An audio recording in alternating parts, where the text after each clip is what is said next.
Welcome to another episode of the No Ceilings Podcast. I am Tyler Metcalf, joined as always by Tyler Rucker. Rucker, how the hell are you? Metcalf, I'm good. Me and you have talked about this before, but Thursday is definitely my favorite day to record pods because, Friday's tomorrow. I'm still like, my heart rate hasn't dropped throughout the entire Celtics net series. So that game last night, I'm shocked I didn't get thrown out of my apartment because I was just screaming at the top of my lungs. But I'm pulling for your T-Wolves tonight. How are we feeling? Shout out to Metcalf, everyone listening. Like, this guy is recording pods while being a absolute basket case for T-Wolves basketball. So are we feeling better about tonight? Do you think the home crowd is going to be howling? Yeah, I'm really, really excited to see what the home crowd is like because I think it's going to be an absolute zoo. They were wild in the playing game, and now the fact that we're in the actual playoffs, the games that actually matter, for the first time in a very long time with a team that can actually perform, or at least hopefully perform, going up against one of the other most exciting young athletic teams in the league who talks a whole lot of shit. It's going to be a lot of fun. I wish I was there. Unfortunately, I cannot make it, but I'm really excited. We stole a game away in Memphis. Mission accomplished. If they can just split this homestand, I think that's really good. I'm excited to see how they counter because I expect Steven Adams to play very few minutes, which is a shame. I think that he's proven to be a loyal soldier for them. I think he should play the full 48, but that's just me talking, completely unbiased. But yeah, I'm really excited, and it should be a fun one. But more importantly, we talked NBA playoffs more on Tuesday.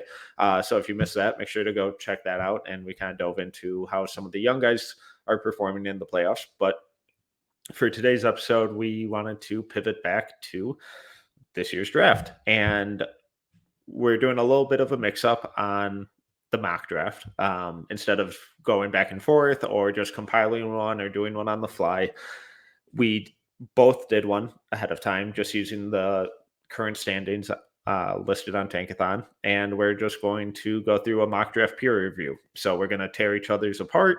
We're going to say what we loved, what we didn't like, questions, all of that. And to keep this from being an 8-hour podcast, we're just going to kind of chunk it up by about 5 picks at a time and go from there. So with the first 5 picks are the Rockets, Magic, Pistons, Thunder, and Pacers. And I went with Chet Holmgren at 1, Jabari Smith at 2, Paolo at 3 to the Pistons, Shaedon Sharpe at 4 to the Thunder, and Jaden Ivey at 5 to the Pacers.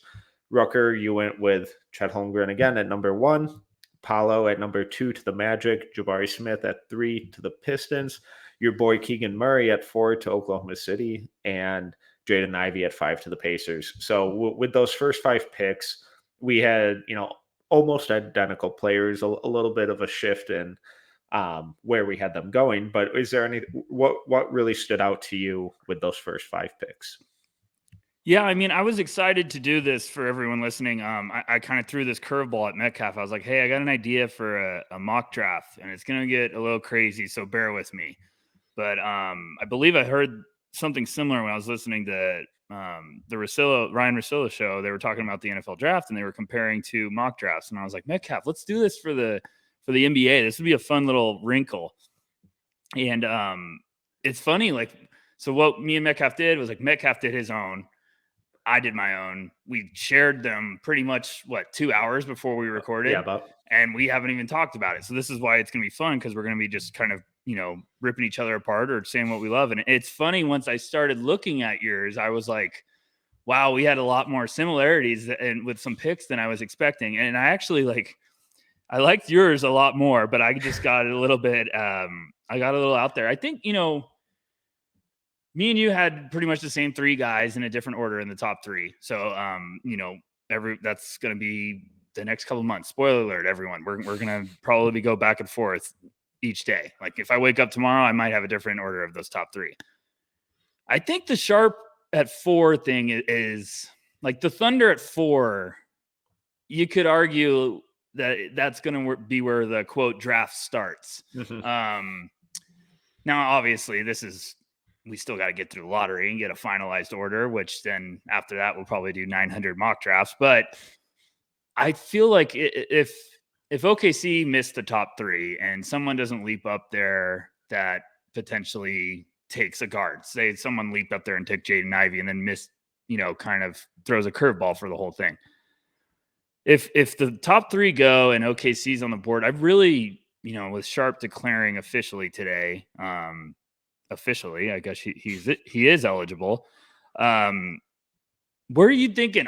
Do you think that is so I went Keegan there. Yeah. Because I'm still convinced that Presti's going to be like, hey, we need to get some front court guys. We need to start pushing the needle forward. I feel like Presti's going to be like, okay, enough of these swinging for the home runs. I need to get a guy that's like going to help my backcourt. Now I get Sharp. I understand the upside is absolutely unreal, but I'm wondering, like, is this potentially Presti thinking like, hey, I had all these picks, but this might be the last time I'm really up there. And everyone listening is like, well, that's why you would take Sharp. But I still think like he might be ways away. And I put Keegan there at 4. I know that might be a little rich for some people's taste, but I could really see Presti being like, hey, I got Giddey, I got SGA, we got Trey Mann, who's looking like something. We got a lot of pieces in the backcourt and on the wings. I need something down low. I need some front court depth. And if you get Keegan in there, yeah, his upside might not be as high as everyone's, but he might be a heck of a piece for the Thunder moving forward that you groom with all those guys. So I know it's a little rich, but when you put Sharp there, I was like, whoa, Metcalf, all right, let's go. Like you're buying in. Would you see OKC going that way? Do you think Presti would be like, hey, give me the upside? Yes, and with the with the top 5 pick, I think even it gets tricky because I think that's kind of the range where you really have to just take these huge swings to get a potential superstar. Right. And I definitely get what you're saying by, adding guys who can actually contribute to winning now, because you can't just keep losing every game forever and ever and ever. Maybe you could, but I don't think that's a legitimate long-term strategy to attract talent. So, at 4, I think that's the spot where you really take that home run swing. And it's tough because Jaden Ivey there wouldn't surprise me. But for me, just a clerical thing, Rucker and I both did these mock drafts on what we would do, not necessarily what we think will happen, but just clarification. So if I'm the Thunder and I'm sitting there and I see this freak athlete who has some legitimate shooting capabilities, some real interesting on-ball stuff, and I think could be an all-star shooting guard or small forward to pair along with Josh Giddey, Trey Mann, SGA, everyone else, every other young piece on that roster, that's the home run swing I'm taking at 4. And then I'm looking to just add quality rotation players at 12 and, with all of their other 18,000 picks. Because like you said, these young players are going to start maturing really quickly, and they're either going to phase out of the league or turn into legitimate contributors who in theory should produce more winning basketball. So these top 5 picks, if you're just taking these guys who are really good players, like I like Keegan Murray a lot. And he's more of the known, obviously, than Sharp. But if you take him, I think he's one of these guys that elevates you to, the 8 to 14 pick range. And then how are you really leaping out of that into the playoffs? And how are you really elevating after there? Because it's certainly not going to be in free agency. And if your odds are that low for multiple years, you just kind of get stuck in the mud. So I think Sharp for them is the biggest home run swing with the biggest potential ROI for them at that spot. So that's why I leaned him instead of someone like Murray. But a little curveball I wanted to throw at you is, what if though that top three isn't how we have it? Right. So I No. Yeah. This is exactly so what I wanted to do. Go ahead. yeah, so we both obviously have Chet, Jabari, Paulo. They've been our top three pretty much the entire season, I believe. But given all the rumors that surrounded the Pistons last year and how much Troy Weaver loved Jalen Green, I think Jaden Ivey's a pretty similar player. Would Yep. it shock you if Jaden Ivey went to Detroit instead of Paulo or Jabari or Chet, or whichever one of those three falls to them? No, yeah, I think this is exactly where I wanted you to go with this because Thunder fans listening, we didn't bring up Ivy, but I wanted to bring this up real quick. I wanted to clear the air. I think me and Metcalf are in the position like we made these mocks as like what we would do. Obviously, Ivy would be probably the best player on the board if the top three went out as we said. But I just think that fit. Like if I was Sam Presti, theoretically, I would be, and those top three guys went, I would be ringing the dinner bell. Like, who wants Jaden Ivey? Come get him. Because I would say all we want, maybe Portland's in love with them and they want to go up 2 spots to get him. Or someone jumps in the lottery and they need Ivy, so they want to trade with OKC and they go back 2 or 3 spots, get their guy. That's the dream. But I don't want to add Ivy to Trey Man, Josh Giddey, SGA. Like that is a lot of guys that need the ball in their hands. It's tough. Yeah. That's good. It's going to be really ugly to figure out. So that's just, I'm making this mock. I wanted to put this out there, this disclaimer. We're making this mock thinking like, hey, let's not create a headache for Thunder fans. It'd be very exciting to have Ivy. We get it. And maybe Presti says, screw it. Just we're playing 4-point guards. I don't care. But to answer your question, I think Troy Weaver's the guy that would do it. I think if it went Chet Paulo or Chet Jabari, I think Weaver would be the guy that says, no, I want Jaden Ivey. This is exactly the mentality. I want his mentality with Cade Cunningham running the backcourt for years to come. Because Weaver's not afraid. I mean, and he will take intangibles and mindset. Now, I'm not saying those other 3 guys have it, but I got to number 3 with the Pistons, and I was like, this, like the Jaden Ivey chill went up my spine. I was like, this could be where it happens. Because, the top prospects are centers or forwards. If you need a guard and you really think a guard could help your team take the next step forward, Jaden Ivey is probably going to be the number 1 guard. So I do think that's a realistic possibility with how everything plays out. What about you? Would you buy Detroit potentially taking it? Yeah, and it'd be a really interesting bet. Like whenever prop bet odds or whatever come out, it'd be like, ooh, that one's tempting. And I don't hate the fit either, because I think playing alongside Cade, where he would still probably be more of an off-ball guard, which long term I think he's better suited for. But then with the second unit, or even playing off, or then he can't. There are still a lot of opportunities for him to get that on-ball development and potentially see, okay, is this guy actually going to be a point guard, or is he a shooting guard? Like, what is he? And I think that balance of having Cade proven to be that dude, I think that'd be just a nice transition for him and add a lot of athleticism to that lineup that they desperately need. So I don't think I would do it, because I still just have those top 3 guys and just a separate tier as like best player available. And I think when you're picking top 5, and honestly, for most of the draft, you should just go best player available. But from a fit standpoint, from all the rumors and speculation that came out last year on what Troy Weaver actually wanted, and that maybe he just got kind of talked into or forced into taking Cade, it wouldn't surprise me if Ivy was their pick. And then if that happens at 3, that blows up everything. And what happens after that, I think, would be absolutely fascinating.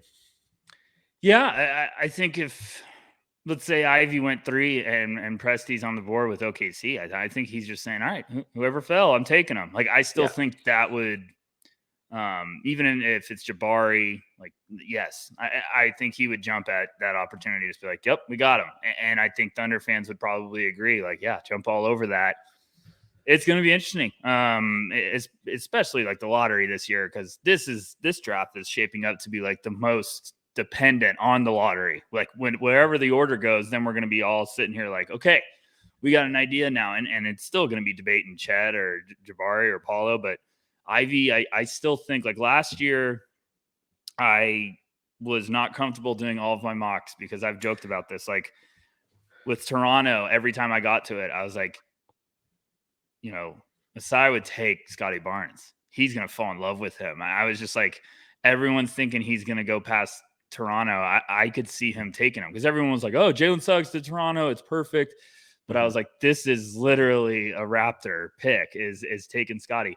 I'm getting that vibe. If Detroit's on the clock with, the third pick, and if Jaden Ivey's there, I could see it happening. So, all right, well, let's move on to 6 through 10. So with the sixth pick, we both had the Portland Trailblazers taking Johnny Davis. At 7. I had AJ Griffin. You had Shaedon Sharpe. At 8. The Pelicans, I had Keegan Murray. You had Benedict Mathurin. At 9, the San Antonio Spurs, I had taken Jalen Duren, and as did you. And at 10, the Washington Wizards, I had taken Dyson Daniels, and you had taken AJ Griffin. The one place I just want to touch on quickly is I'm very proud of you for having Johnny Davis still go in the top 6. I'm telling you, I'm your boy. Come on now, Metcalf. I'm still on that train. I see everyone abandoning the Johnny Davis ship. Just hopping on their boats, leaving Johnny Davis Island, and it's shameful. You mentioned that earlier that Ivy would probably be the best guard. I disagree. I still think Johnny Davis is that guy. I tried to slip it. Nope. I'm too quick for you. But just from a fit standpoint and a talent standpoint, I absolutely love that fit in Portland, especially playing alongside, hopefully, a healthy Dame. I think that floor spacing, his ability to really pick up for Dame on the defensive end, I think would be huge. And then I think that would really help open up the paint and everything for him to attack closeouts and get in the lane, drive and kick. He's such a better passer than his numbers suggest. The shot selection, you can gripe all you want about it, but he was frequently quadruple covered the entire season. So yeah, that's my Johnny Davis spiel for now. What else in the 6 to 10 range stood out to you? Yeah, I mean, Johnny's my next deep dive. I'm doing that actually tonight after the NBA games, and I was in love with him as much as you were almost before. And I'm sure I'm gonna watch him and be like, "Yep, I'm back, like full speed ahead." For everyone doubting the offense, watch what DeMar DeRozan did last night, and then talk to me about Johnny Davis. Like that's a stone cold killer in the mid range. And I think Johnny could be that same way. His defense also would be fantastic addition for Portland. Like that would be great. Dame would be, oh my gosh, this is awesome. What really stood out to me is New Orleans at 8. I really liked both of our directions we went. The Keegan pick from you is one that I've never thought of. But that idea of him fitting there, now I know they have Zion, and everyone's saying like they have Zion Williamson. Okay, well, right. I don't want to go down that path yet, but Keegan would be a hell of a get for New Orleans. I mean, especially this team you're seeing. If you all of a sudden added Keegan Murray to that mix, woo, yeah, that'd be nice. I mean, I had Mathurin there. I just thought, that's going to be a big pick for them, especially with what you're seeing now. Like they're going to they got to get someone, and they're going to have a really good chance to get a hell of a basketball player that's going to help that team push the needle. Now, I'd love Mathurin there just because he's a little nasty. He's a little fired up. He'd probably fit in well. Herb Jones would guard him every day in practice, so Mathurin would turn into a first-team All-NBA player. But I like that one. But Keegan there was really interesting. Sacramento at 7. I just got there and I was like, they could go so many ways. Yeah. I know I have Sharp falling to them, and some people might be like, "What? Is he really going to fall there?" But I could see Sacramento being like, "Hey, we'll take it. We're got a long way to go. We'll take that swing." I don't know. What do you think about Sacramento? Like, let's shine some light. Our boy Nick, if hopefully he's listening, but I feel like we haven't discussed them enough, and I want to give some Kings fans some hope because I think they're going to be in a good spot. No, I think they're going to be in a good spot in this draft, Metcalf. I'm a bigger Monty McNair fan than some might think. I think he's done some in his first 2 drafts. He left with Davion Mitchell and Tyrese Halliburton, of course, which everyone's gonna be like, "Well, he just traded him." It's like, yeah, he traded him for Sabonis, and Mitchell looks like he's going to be a stud next year. I still feel weird about De'Aaron Fox. I'm trying to figure out if he's going to get traded this offseason. McNair's got to have a plan, but I don't know. Yeah, the Kings one is definitely where I kind of struggled with the most. I contemplated Murray. I thought about Duran, but then it's like God, there's a lot of just awkward positional overlap that I don't see fitting super well, and like the discrepancy between those two guys and like AJ Griffin in terms of best player available isn't super vast for me. So, when that's the case, when I go through these, it's like, okay, is there a huge gap in who I view as best player available? It's like, no, like these are minuscule. And okay, now we go on to fit and system and scheme and all that kind of stuff. So that's where I thought AJ Griffin's just off ball shooting and off ball scoring and, potential superstar upside, like a lot of people think he has, would fit in really nicely next to Sabonis and Fox and, the rest of the guys on that roster. So I think it's an infusion of a known elite skill with his shooting and with still that, awesome potential that we aren't fully sure of yet. So that's kind of where I went with him because yes, they want to win now, obviously, because haven't made the playoffs in eons, but they still need to be taking these swings to get that best player available and really build up that young core and stop trying to take shortcuts because for some of the big market teams, you can take those shortcuts and, skip your way to the front of the line. But with teams like, Minnesota and Oklahoma City and Sacramento, you can't do that. And you have to be patient and build, which is, part of the reason why I really hated that Halliburton trade when it happened. But that was kind of my thought process there. But while we're on AJ, it seems like he's kind of fallen a bit for both of us. Where is last time we were doing this, we were talking about him potentially going 4 or 5, and now we both have him in the back half of the lottery. So why has he fallen all the way to 10 for you? AJ's puzzling me a bit. I did my deep dive on him, and it was a weird feeling after because I was like, he confirmed everything I thought, but I didn't see like more. And I will go out and I've been pretty vocal with everyone at No Ceilings. Like I still think AJ has way more offensive versatility than he was able to show at Duke. I think he's one of the shiftiest on ball, like ISO create. I think he has some serious isolation upside. Like I think he is so damn elusive and quick with his hesitations and he can get places he wants. I think there's a chance he just blossoms at the NBA. Now, the defense has kind of gotten me all over the place. That's definitely something where I finished my deep dive and I was like, okay, I'm going to have to go back and watch this even closer and dive even deeper on those guys because then you really got to get a feel. I don't know if it was I've just been watching so many damn guys, so I'm trying to like remember. I feel like it was his off ball that was kind of had me a little bit worried. I also feel like he got back cut a ton. Yeah. So I think that was a symptom of poor positioning on his part a lot. Yeah.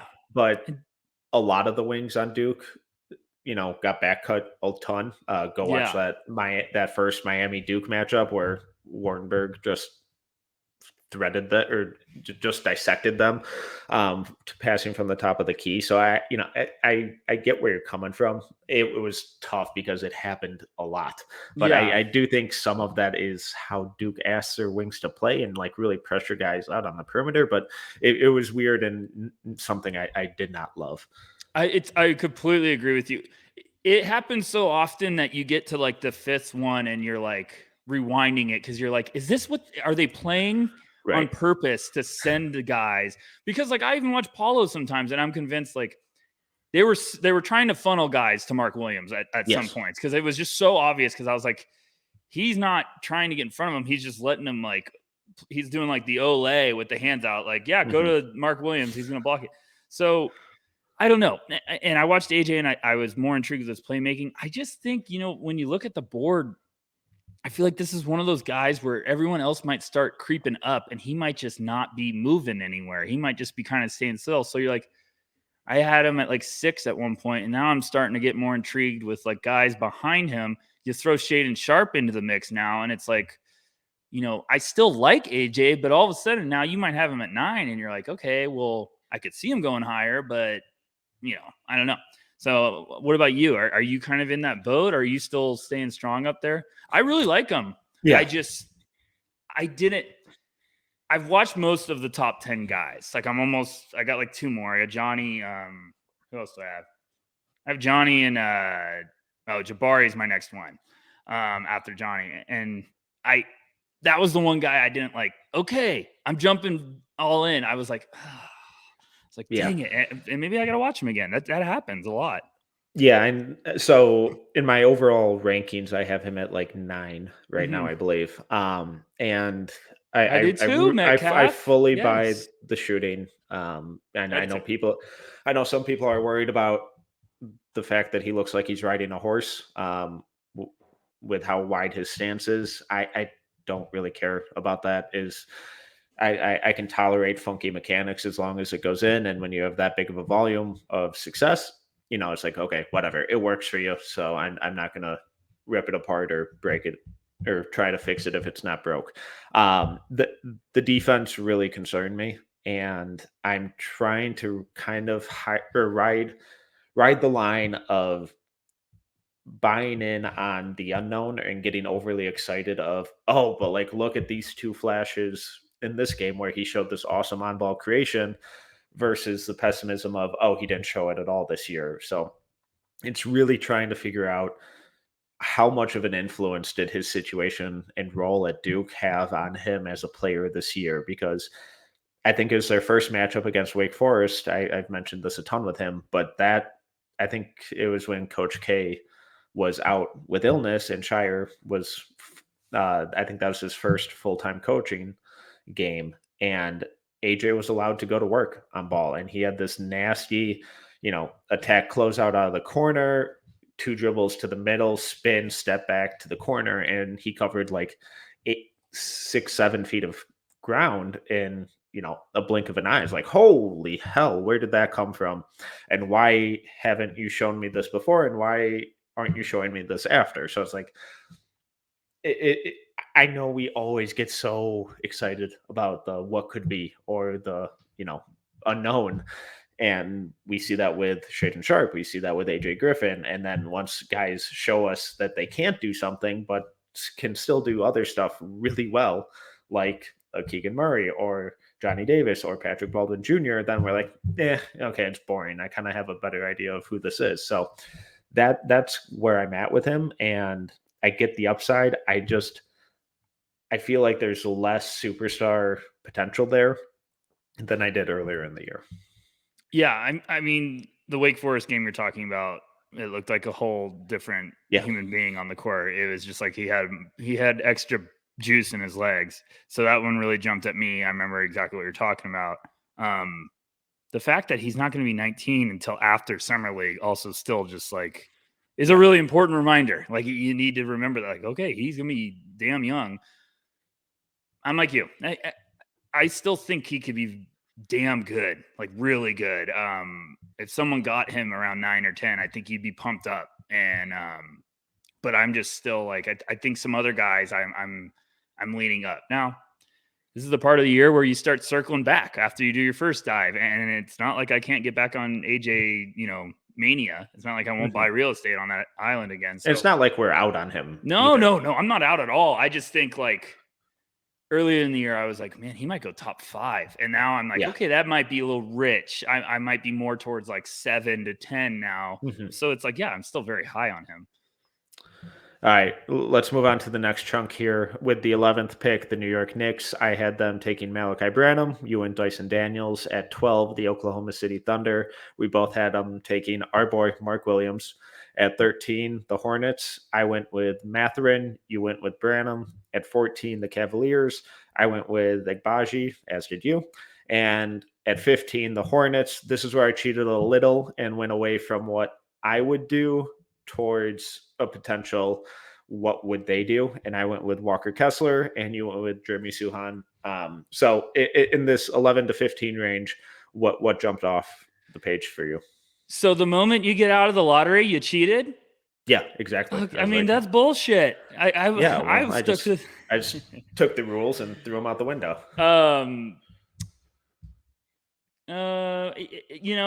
New York at 11. I loved your Branham call. I'm drunk on him. I'm I'm pushing him real hard. I'm very drunk on him. I think Knicks fans, if everyone's listening, that's the name you should. You probably are all drunk on Dyson Daniels and you're looking for another bar to go to. You should go to the Branham bar. That one's open 2 hours later. I think when I saw you put that, I said, "Oh, Metcalf, I like what you're cooking there." I was like, "That's a good one," because that dude would be perfect for New York. I mean, they need a bucket getter that can score at multiple levels. He can do that. He's a tough shot maker. So like, Yeah. if they're struggling to create space, he can get buckets still, and the sky's the limit. Now, I think Knicks fans, from like how I've been feeling lately, everyone's like foaming at the mouth for Dyson Daniels. So that's obviously why I gave him Dyson Daniels. I love that would fit, especially like if he's I loved what I saw from Dyson Daniels. I mean, the improvements throughout the year, he was doing it all over the court. He was rebounding, he's attacking glass, he's having tip dunks. He looks like he's got playmaking ability. I think there's a chance he doesn't even last till 10. And that could be the curveball. But Branham at 11 would be realistic. I think people are probably saying no way, and it's like, no, that's going to happen. He's going to get hot. I'm convinced that's going to be the name that starts heating up. And I really like that pick, Metcalf. I was like, damn, that was a good pick. Metcalf's better than me. I love that we went Mark Williams to OKC. I really did love that. I mean, because that's why Thunder fans might think I'm crazy because I did Keegan at 4. But what if they left the lottery with Keegan Murray and Mark Williams? Like, woo, let's go, OKC, like Thunder up. I would just love that. I think that would be two smart front court guys that pair beautifully with that backcourt. So I love it. What about you? I loved my Branham to the Hornets. That was my wild card. And then when I saw you did him at 11, I was like, damn it, Metcalf, you're even more aggressive than I am. But I and I loved Matherin. If he was there to Hornets, I thought that would have been like a slam dunk if they got him. But yeah, I was intrigued by that. And then I'll have one more, but I'll let you go first. Yes, I Matherin falling to 13. It felt wrong because I have him ranked higher than that. I think he's at 8. It doesn't matter, but in that 8 to 10 range. But just kind of the way the board was falling, it's like, okay, like he has to go. But like that just hit his athleticism, that shooting, the off ball scoring, I think would fit really nicely. Just the athleticism of him and Bridges on the wing, I think would be a lot of fun. The way we picked for them doesn't shine a real positive light on James Bouknight's future there, unfortunately. But yeah, I mean, I love Bouknight. I had him so high on my board. But if you're Charlotte, you can't just not take the best player available because of a rookie from last year. You're still in a position where it's like double down. Yeah, double down. If Bouknight hits his stride next year and you got one of those guys too, it's like, cool, you have two horses now ready to roll. So I get what you're saying, because I even had like, as going through this mock, I started getting the picks and I was like, and then I looked at teams' rosters. I was looking at like, what's their free agents next year? And we'll get to that later. But we got to talk about the 15th pick. I didn't mean to cut you off, but no, I didn't know where you're going. 15 is interesting. Because Charlotte now is in a spot with 2 picks. So I was like, oh, Right. what's the combo I want them leaving with? And I debated a bunch of guys at 15. You went Walker Kessler, and I went Sohan. And I struggled with Sohan because I got to 13 and I started having him in the back of my mind. Why Kessler? So, it feels like every mock draft we've done, we've sent Mark Williams there. Yeah. And from a fit standpoint, from a need, from a talent, it all made sense. But we both wisened up and had Mark Williams go even earlier because he's a fucking stud. Sorry, Yes. kids. Not but sorry. I'm so convinced that Charlotte is leaving this draft with a rim protector because they desperately need a center, and Walker Kessler statistically was the best shot blocker since 2008, according to Bartorovic. That combined with the UNC ties with Charlotte's front office and Kessler.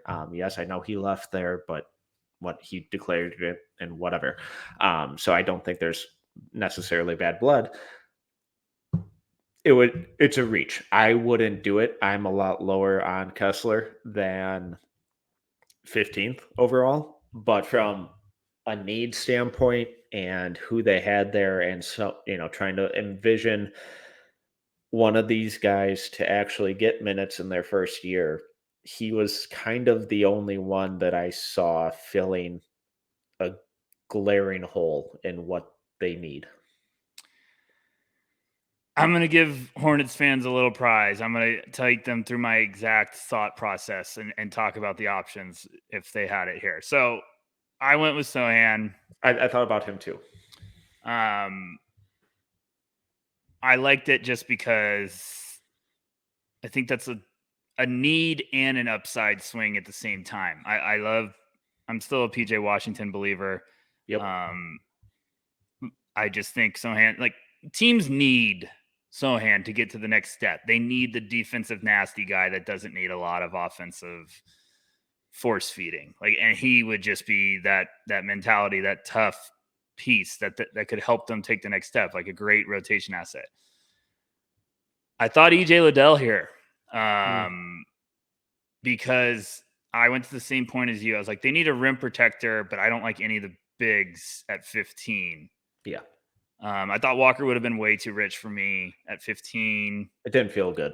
No. And EJ, I was like, maybe they figure out something free agency where they get like a plug gap center, and then EJ's kind of like their floor spacing athletic four that can rim protect a little. I don't know. I didn't love that.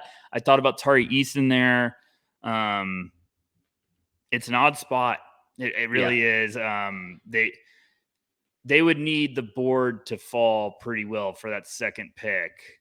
And it's for me, it's right in that spot where it kind of gets ugly. Yeah, that's the range. From like best player available on my board, Jeremy Suhan was still by far, but it was just a clunky spot in the draft, and going off of pure talent or need, and all we ever hear about the Hornets is how much they need a center and how much they need a rim protector. So that was the one and only time, I promise, in this draft where I was like, screw it. I'm breaking the rule. I'm going with a wild card, what I think could potentially happen over what I would do. Can I throw a stupid question out before we go to the next 5? So let's say at 13, they got a dream. They got Branham or Mathurin. They got one of those guys. You know what name I came up in my head and I kept staring at it at 15 for them as like their second kicker? And you could tell me I'm stupid because I always welcome that. What if they took Patrick Baldwin?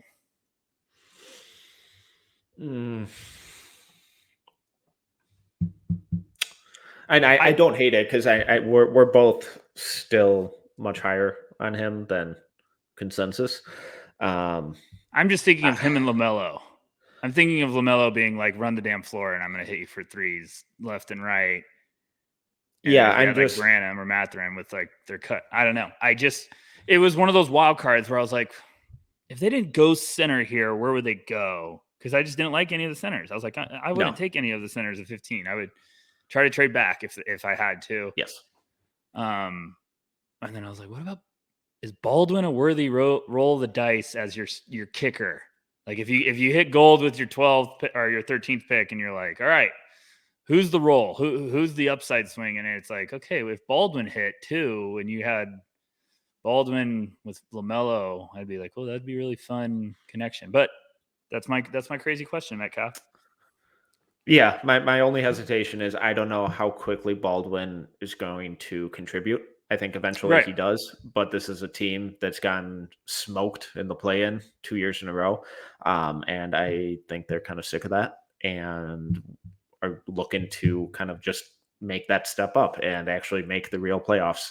And I don't think Baldwin helps them do that in at least his first couple of years. Yeah.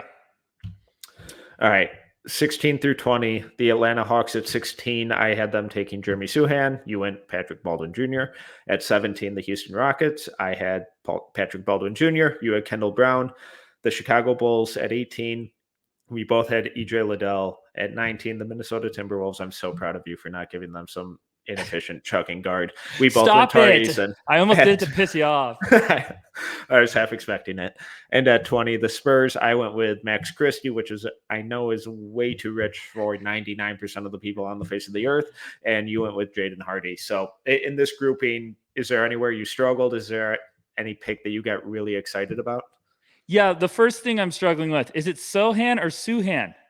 I've heard all year that it was Suhan, but I don't know. Guys, I watch as much film as anyone, but I have like I'm a head case with Sohan and dang it, I'm gonna make myself a fool again. It's Malachi Branham. Yes. Thank you. I keep thinking it's Malachi Branham, and I'm like, no, I stare at it every time. I know. I'm telling you, I'm a basket case. I watch more film than anyone in the world, basically, and I hear the names all the time, and I just still fuck up.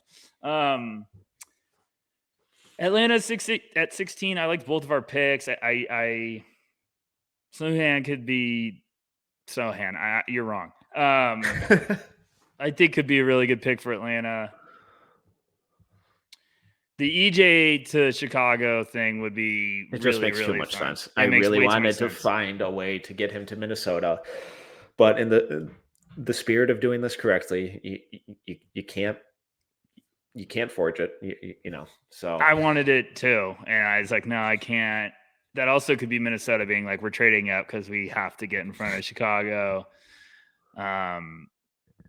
I did like the Tari Eason to Minnesota. I'm shocked we both did that because I was just kind of like, that actually might be where I've talked about it before. I was like, that might be where Tari is perfect to groom. Especially if that shooting is legit.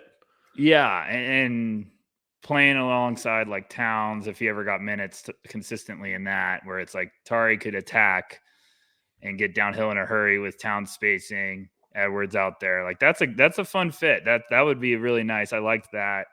San Antonio at 20. That was interesting. I don't know where they would go. Yeah, I kind of struggled with this one. I mean, we had them taking Duren together at 9. Yeah.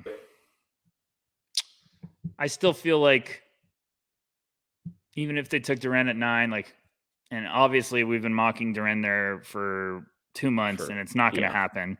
They're going to take EJ Liddell or some shit. Yeah. So, but I thought Hardy was. I know how many guards they have. Like for every Spurs fan listening, like I know how many guards they have. I know how many wings they have. But they're also in a spot where if they have 3 picks, you're going to have to swing regardless of position. And I think Hardy would be a worthy swing, especially for the Spurs, because there's just too much damn upside. And I think if you had Duren and Hardy from your first 2 picks, you'd be pretty pumped on life.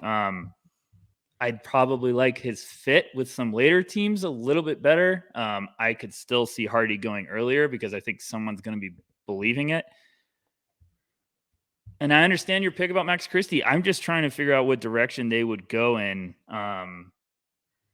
there, because I feel EJ Liddell would be like a dream Spur. I don't think he's making it to 20. So maybe they try to package and go up to get, leave the draft with Duren and Liddell or some combination like that. I don't know, Metcalf. I also could see them being crazy and being like, well, give us Ryan Rollins there, and just being like, we don't care how early it is. We just took Josh. But they took Primo last year too. So I'm like, I don't know. I'm all puzzled. What about you? Do you think there's anyone that could come into that conversation that you didn't even have picked? Like, I went with Kendall Brown. I threw in there, and I was like, I don't know. Yeah, and so I thought about Rollins. I thought about Gabriel Procida. I thought about Caleb Houston, who I have them taken later, and we'll get to. Obviously Jovic, I think could go there given his shooting, his passing, how everyone loves to just send every foreign player to San Antonio. I try to stay away from that. Them having 3 first rounders just really threw me off because I'm just not used to that. And they haven't had a super consistent, history of who they're going to take. And as we saw last year, they're going to take whoever the hell they want, and whoever they fall in love with, and whoever they think is the best for that organization in the long run. They're not looking to make short-term, improvements on the fringes necessarily. They're looking big picture. And that's personally why I went Christie. I think Hardy there makes a lot of sense because I don't think either of those guys are going to be positive contributors for the first couple years. But if they're developed properly, if things hit, obviously stuff has to go right for every prospect. But if it does with those guys, then I think they have, with either of those, they have legitimate pieces in the long run. Yeah, I mean, San Antonio is just going to say, we don't care.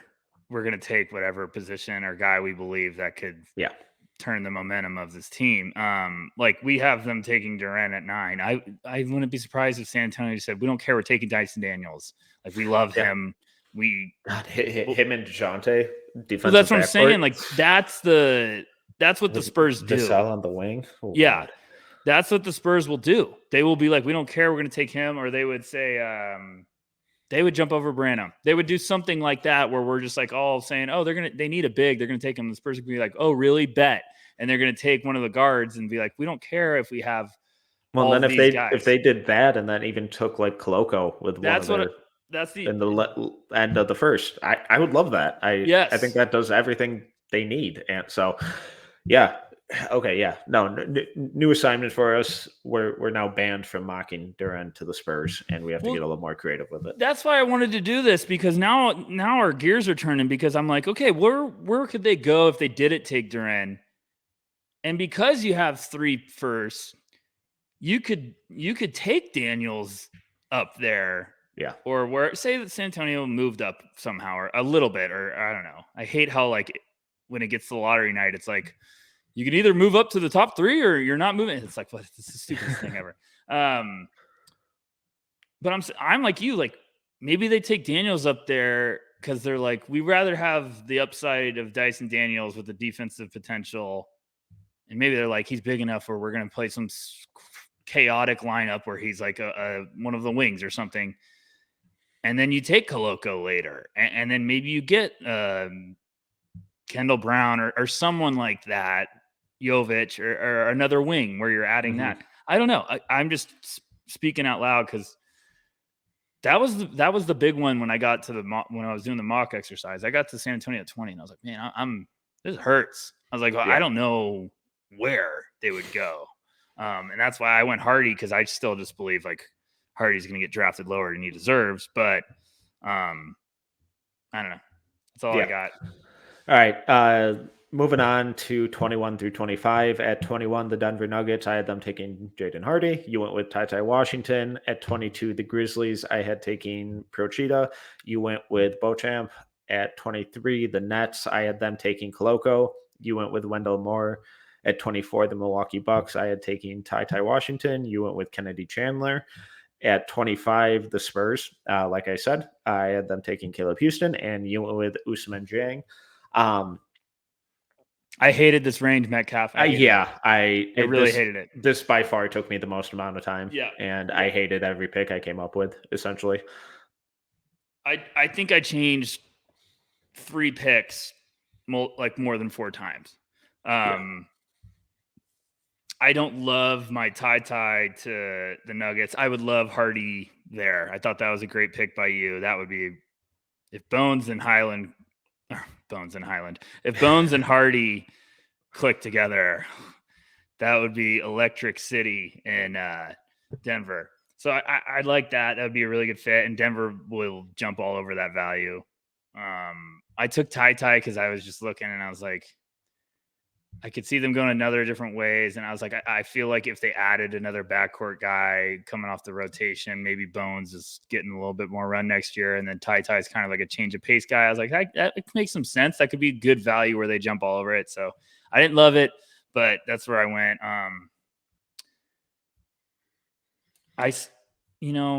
I liked your Koloko to the Nets. That was the one I wanted to touch on.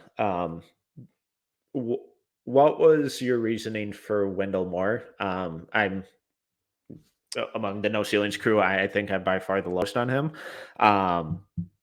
So it's it's not a personal thing with him. No, yeah, I get you. It's I don't see the fit or what he kind of adds. As you're thinking there that he's kind of like an upgrade in that Bruce Brown role, or is it just this is a guy with experience who's shown improvement, who can do a little bit of a bunch of things and can just kind of do whatever they ask him to in this rotation? Yeah, I think you're hoping he's almost like a wing version of Bruce Brown, where you're just like go guard multiple positions and kind of be like a nice asset off the bench, because he can just do a lot of stuff on the court. And I think Brooklyn needs guys like that, where it's like, we need you to impact the game in a number of ways, like off the bench. That's why Bruce Brown's so valuable to them, because he can just do a bit of everything. And that's just an interesting pick too. Like I've always thought like Beauchamp would be a good fit there. But in this exercise, I had him going right before that pick. Yeah. It's a weird pick. I liked your thought of Koloko because I still feel like they just need to find like a solid big rotation. I liked Day'Ron Sharpe, the pick last year. But I don't think when you're trying to find a guy like that, I don't think you can just get married to like someone like that. If you think you can find more upside on someone, go for it. Claxton, I still think has got a good ceiling. Oh yeah. Koloko would be good there. Because I've always said, I think if Koloko goes to a team where he could be off the bench early in his career, like he could blossom, he could be a real thing, just kind of get the feet wet. So I don't know. That's another one that I was just kind of funky with, because Brooklyn, I changed my mind a couple times. I think I even toyed with like maybe Justin Lewis there, because I was like, maybe they get a little bit more physical nastiness inside with some floor spacing. I don't know. That's a weird one, Metcalf. I don't know where Brooklyn would go. What about you?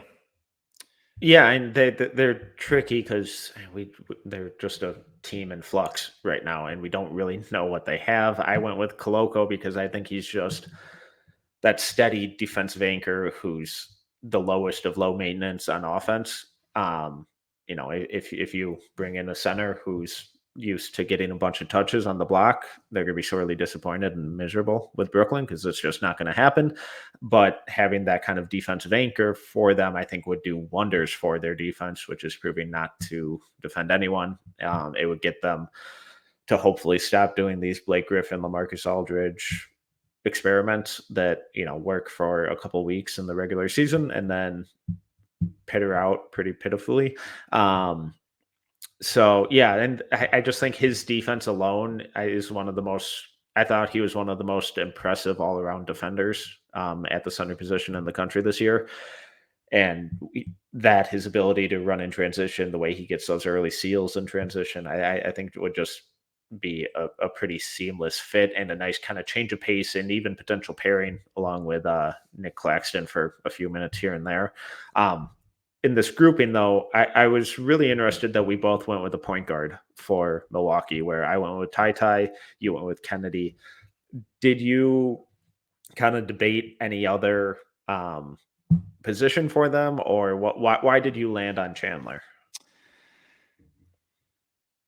Milwaukee, I keep like as the time goes on, I keep feeling like they're gonna take a point guard, but that's one of those where like I think that, and then they won't do it at all. They'll take a completely different position. I don't know. I think Milwaukee will be in a spot where they could go a number of different directions. Where like, um, a Christian Braun can make sense in Mm-hmm. there. To me, I just think they sort of need to get like a change of pace guy off the bench, and I think Kennedy could be a real good like change of pace where you play him with that length, you can maybe hide him a little bit, and he's pesky defensively. He'd be great with like coming right behind Drew Holiday.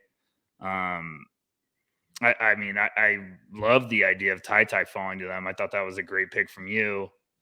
I just had a thought still about Brooklyn and I forgot. Oh, you know who? Just going back to Brooklyn, you know who else I thought? I had a weird like Bryce McGowan's hot take, and Mm. then Trevor Keels was the only other one, but I got away with that. I was just thinking like, oh, maybe they need a nasty defender. They can groom off the bench, but I'm also still like, what's going on with Cam Thomas? Are we just, Yeah, and the Cam Thomas Bryce McGowan's one-on-ones in practice would be pretty electric. Yeah, I Not try to go see those. All right, let's round out the first round here with 26 through 30. So at 26, the Mavericks, I had them taking Ryan Rollins. You went with Jovic. At 27, the Miami Heat, I went with Peyton Watson. You went with Justin Lewis. At 28, the Warriors, I went Kendall Brown. You went Koloko. At 29, the Grizzlies, I went Jovic. You went Rollins. At 30, I went McGowan's. You went with Prochita. Where do you want to start with those? I felt like I was in detention reading our 25 through 30 when we got to it.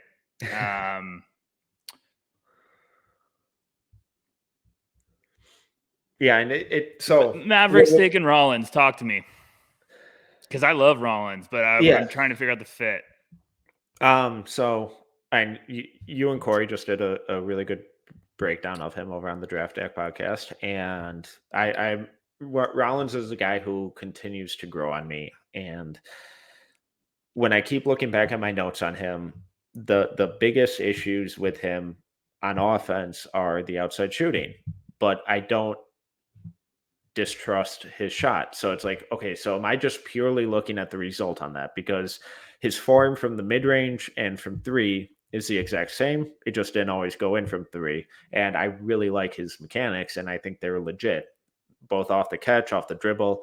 So it's like, okay, I think this was just a rough year, and I really fully buy into that shooting improvement. I think he's a good passer. I think he has legitimate kind of on ball creation potentially, which won't have to be rushed playing in Dallas, whether Jalen Brunson's there or not. But alongside Luka, it'd be a nice little respite for Luka when Rollins is on the ball.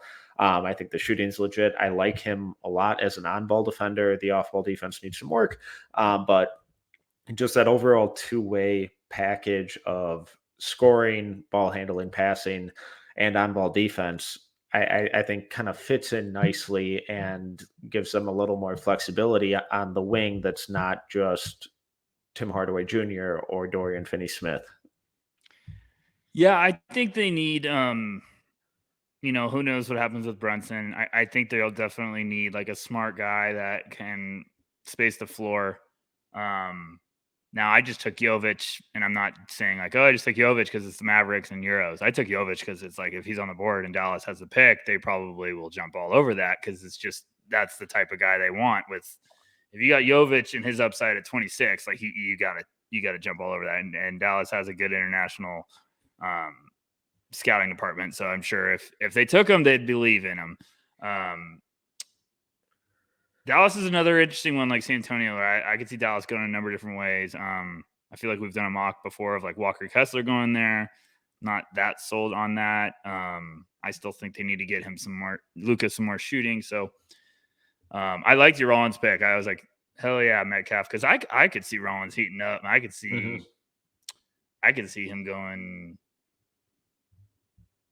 to Milwaukee. I could see him going picks earlier. And I thought about him at like 20 to San Antonio. Yeah. So what happens with him on draft night, I think, is going to be just really fascinating. At 28, the Warriors, I contemplated Kamagate. It wouldn't surprise me if he kind of surges up into the first, but then it's like, okay, is that giving up too early?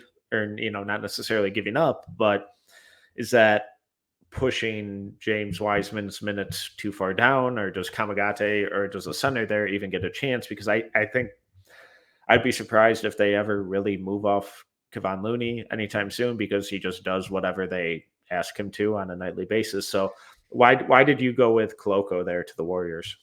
I think I still am believing that Koloko, if he went to the right team and was a rotation guy, I said this earlier with Brooklyn. I was like, I think he could be a diamond in the rough. And I'm still a big Wiseman believer. I know everyone's like, well, he got hurt this year. And I'm like, well, it's fine.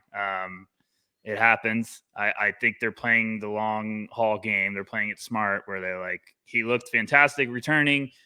He had a little bit of setback, and they're like, just shut him down. We got big plans for his future. Just shut him down. We don't care if we miss him this year. So I'm still a Wiseman believer. If you draft Koloko, that's a nice two-headed monster with the defensive potential. They can kind of do a little bit similar things. We're running the floor, being a rim protector.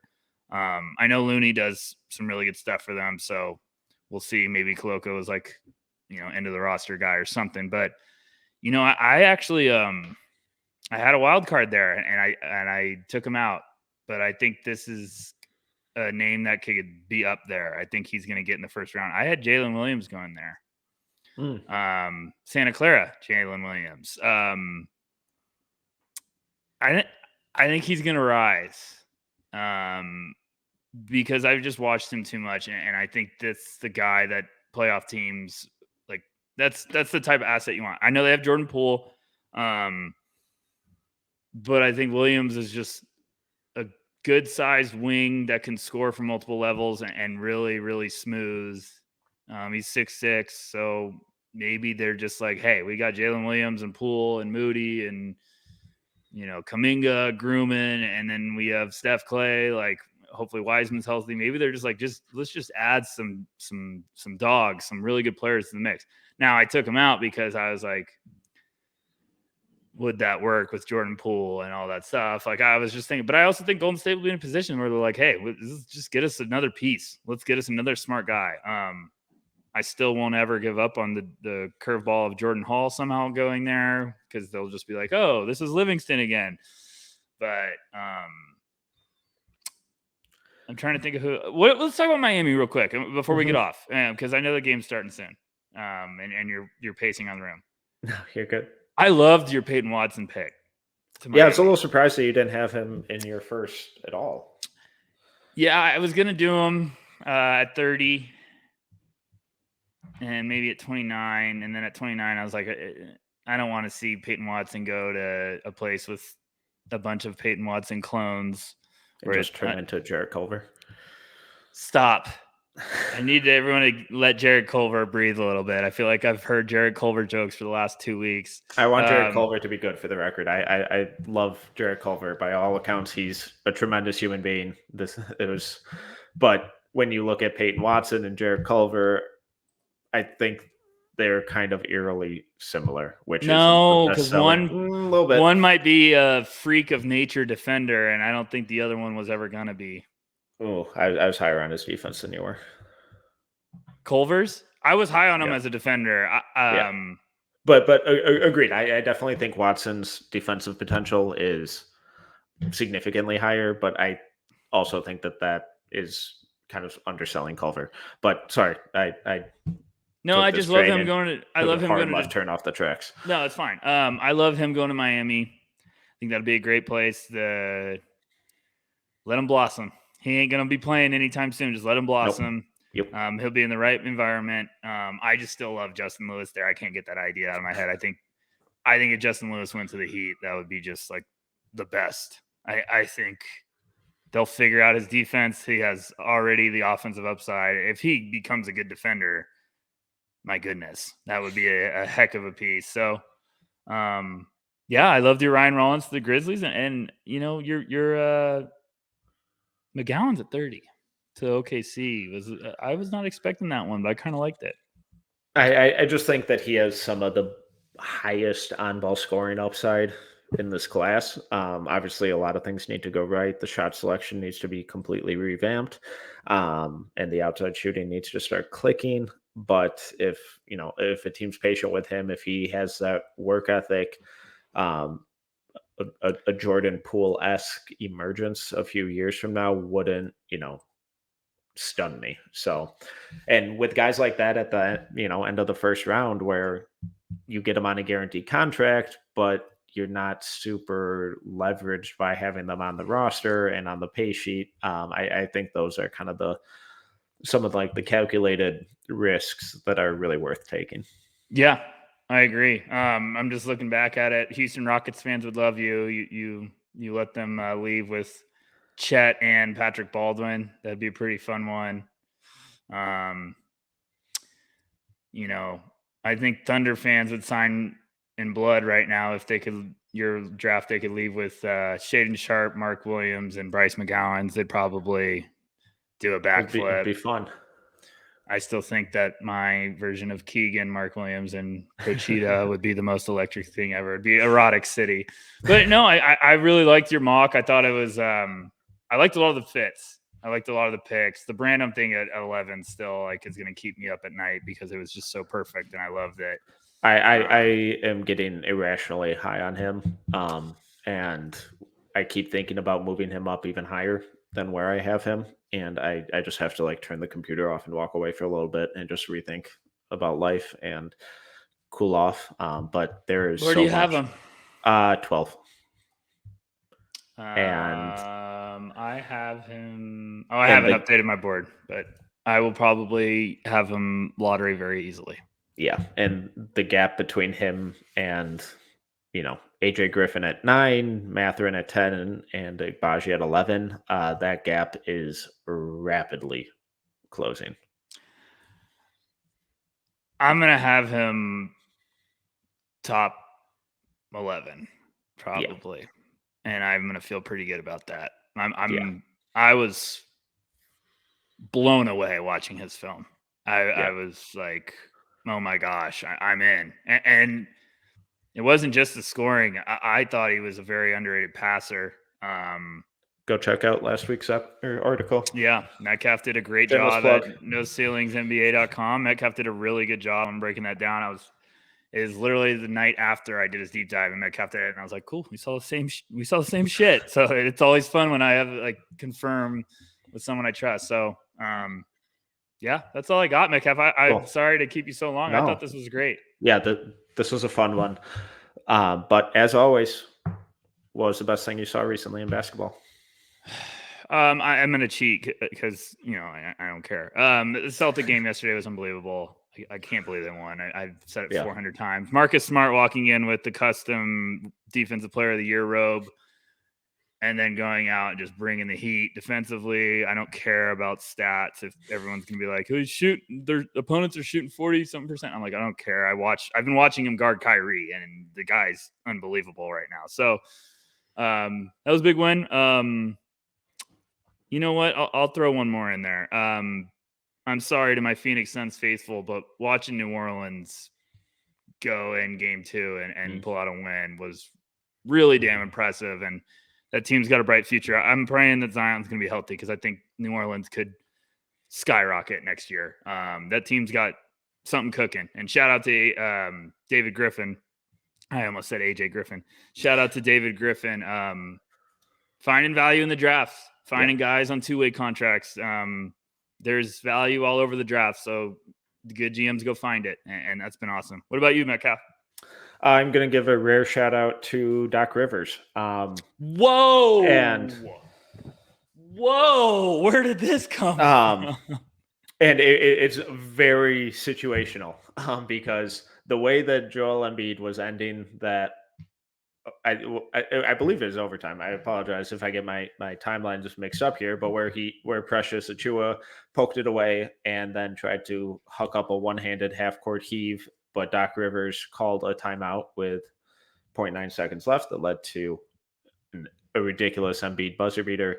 Um, just it, it's probably lucky, but you know we all need a bit of luck to get by sometimes. So just the timeliness and the heads up awareness of that Yeah. timeout really saved them. So shout out Doc Rivers. Rucker, please tell the people where they can find you, where they can support you. I'm at noceilingsnba.com as always. Thank you guys for all your support. We're really getting pumped about some stuff we're going to have coming out in the next couple of weeks. For everyone listening, Monday, me and Mr. Tulaba, Corey, we're going to have a new show out on our YouTube channel. Very excited. It's going to be, very, very fun. I think people are going to like it a lot. I basically had a shout at Corey back and forth for like 20 minutes. It's going to be hilarious, probably like 10 minutes, but be on the look for that. You guys are going to like it. It's going to be a fun little draft show. That's my hint. But otherwise, I'm at Backcourt V and I'm at Tyler_Rucker Metcalf. Good luck tonight. Go get them. I'm sorry that I'm ranting right now. I know the game's about to start, but T-Wolves, let's get it done. Let's make Metcalf happy for the weekend. And I love you all. No worries. This was a lot of fun. But once again, I am Tyler Metcalf. You can follow me on Twitter at tmetcalf11. You can find all of our written work on at noceilingsnba.com, where you can subscribe for free, and all of our written work gets directly delivered to your inbox for free the second it is published. You have no excuse not to sign up. You can follow us on Twitter at noceilingsnba, and like Rucker said, we got some really, really, really cool stuff coming out on YouTube over at No Ceilings TV. So make sure to go subscribe to that as well. If you enjoyed this episode, please make sure to subscribe, leave a review, and a 5-star rating. Until next time, see ya.